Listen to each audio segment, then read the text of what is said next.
What up? It's Walt. Welcome to the first episode of Workout with Walt. My guest is my buddy Alex Bowman. He's a powerlifter, personal trainer, and just general awesome guy. I hope you enjoy it.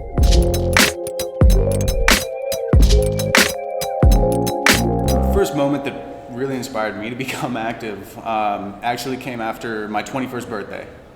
So as a lot of us do, you know, we tend to go a little hard after we turn 21. I just moved out of my folks' house too, so I was finally living on my own. If there was booze in the house, I was drinking it. If there was food in the house, I was eating it. Even picked up smoking cigarettes. And then there was one day where I woke up one morning, hopped in the shower, and I got out. I saw myself in the mirror, and I actually asked myself, I went, what the hell? And from that point on, that really set it in motion. And that day, I started changing my eating habits. I stuck to drinking on the weekends.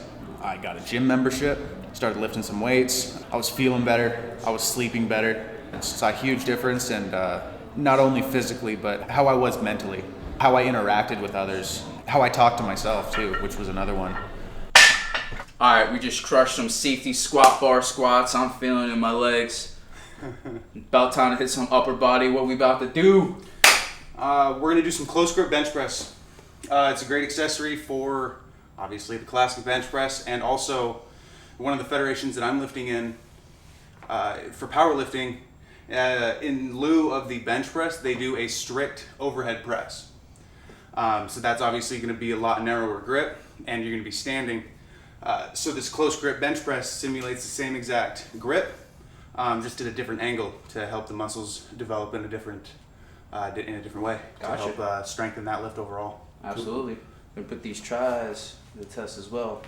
I like to contract as quickly as possible. So you don't want to jerk the weight. You don't want it to be moving around or bouncing, but you want a quick, very deliberate contraction. Some dynamic effort. Controlled eccentric, strong concentric. Got it. Making that motion very deliberate. Controlling the eccentric and the concentric. Up at the top, you have a slight pause to ensure a good squeeze. This relates really well to the overhead press. Again, the bench press, you're laying down, which takes some of those muscles out of activation. So what I really did to make it a routine and let it sink in is that was my focus. Working out, eating well, and getting good sleep, making sure I wasn't partying too hard. That was my focus. I wasn't into anything else. I mean, even at that time, I wasn't chasing girls. I wasn't trying to learn the guitar. You know, I wasn't playing outside sports. That's what I did. I knew that if I put in some hardcore focus for at least 6 months, that I could really reap some benefits of it. And I think that's what a lot of people don't understand, is that they do have the time to chase something like this and undergo a transformation, but you just have to really want it. That's what I tell a lot of people. I know it kind of sounds funny, you know, you say you just gotta want it, but if you really think about it, and that's all it really comes down to. If you look at any athlete, any professional actor, they just wanted it more than the last person. They wanted it more than everybody else, and they worked harder and they thought about it more, and it was always on their conscience. And for me, making that transformation, that's what it was all about. Your friends are inviting you out to go hang out and drink and party and come to restaurants and go to bars. And I mean, it's really difficult to say no to a lot of that. Nice. Man, it looks like you do close grip bench for breakfast. So one of the things that I like to focus on the close grip bench press and the strict overhead press is, as I'm gripping, I like to try and focus on squeezing with just these 3 fingers. So you're squeezing as hard as you can with these 3 fingers, and these are just there to support. They're just there. But as you're squeezing, that'll help keep your elbows in and maintain that tight tension in the chest, traps, triceps, and everything, so you can rebound out of the hole a lot more efficiently. That's a solid tip. I'm about to apply that right now. And you can do it with everything. You can do with dumbbell stuff. You can, you know, anything that you're pushing, focus on squeezing with these 3 fingers. Anything you're pulling, focus on Middle finger, like ring 3 finger. Yeah, these 3. Seth Feroce, one of my favorite bodybuilders. It's finger guns. That's what he labels it. So when you're doing anything back, you keep the finger guns out, and it targets your lats a lot more by just pulling with these fingers. Got it. All right, we got the pushing movement with our legs, pushing movement with our upper body. Now we're gonna go into some supinated barbell rows.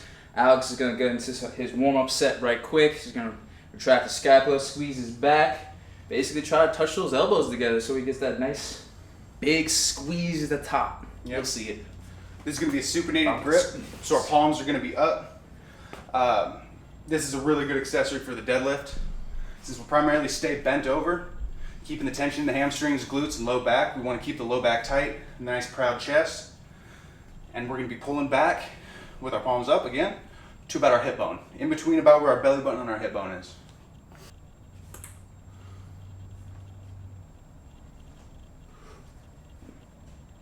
Good.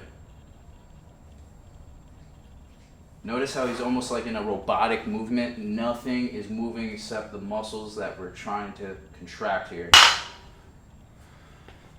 Hips aren't moving, knees aren't moving, head isn't moving, shoulders are basically locked in a retracted position. So you want to think of the body as a single unit.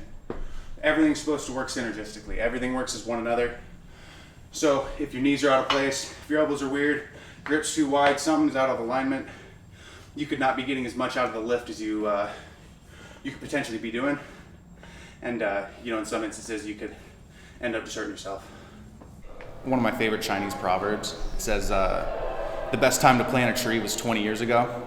The second best time is now. Everybody's hindsight's 20/20. You can look back 10 years and say, oh, I should have. Or you can take that thought and apply it now and create a new future, ultimately.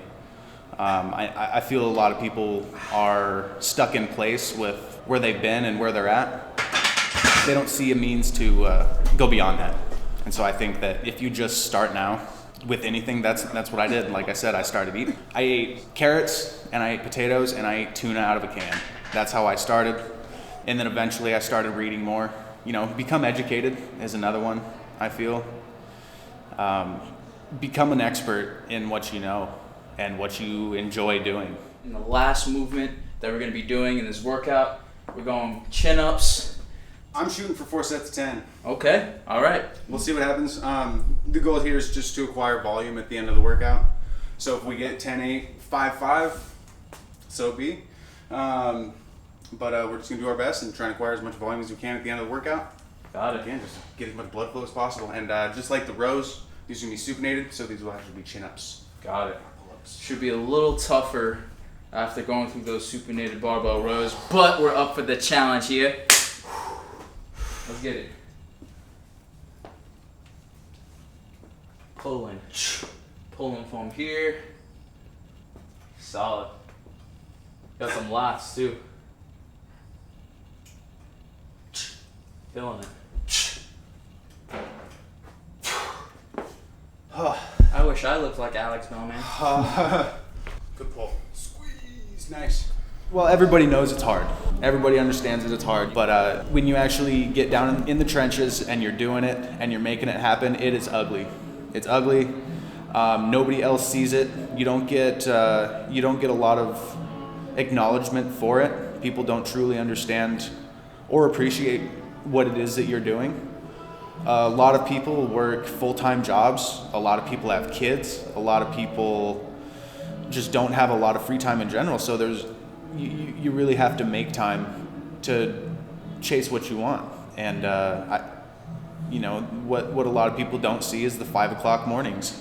You wake up, you have your first meal, you go work out for an hour, you shower, and then you go to work all day. And then you have to come home and you have to take care of the kids, you have to cook, you have to clean, you got to take care of the car. I mean, there's a lot of things that go on, but I feel if you can force yourself into a habit over a few weeks, over a couple weeks, and just stick with it, especially when you really don't want to do it, is when you're really going to reap the benefits.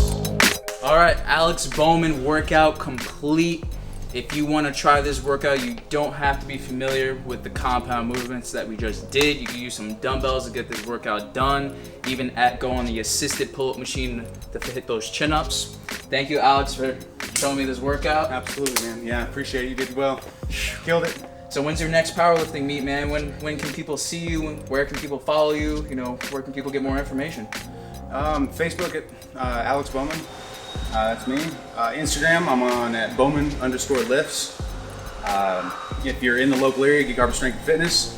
Stop in, grab my card. Maybe we can meet for a consult, what have you. My next powerlifting meet, I'm going to a national event down in Portland for the United States Strengthlifting Federation, which is squat, overhead press, and deadlift.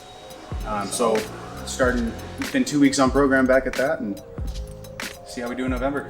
Hey, that's exciting. You got my support, man. I'll be there. Oh, Putting man. you on. Probably to lift a little bit more, but you know. All right, man. All right, man. Appreciate it. So if you love this, let me know in the comments section, you know, other athletes that you want to see me work out with or coaches. Yeah, work out with Walt, baby. This is just episode 1 of many. Love you guys.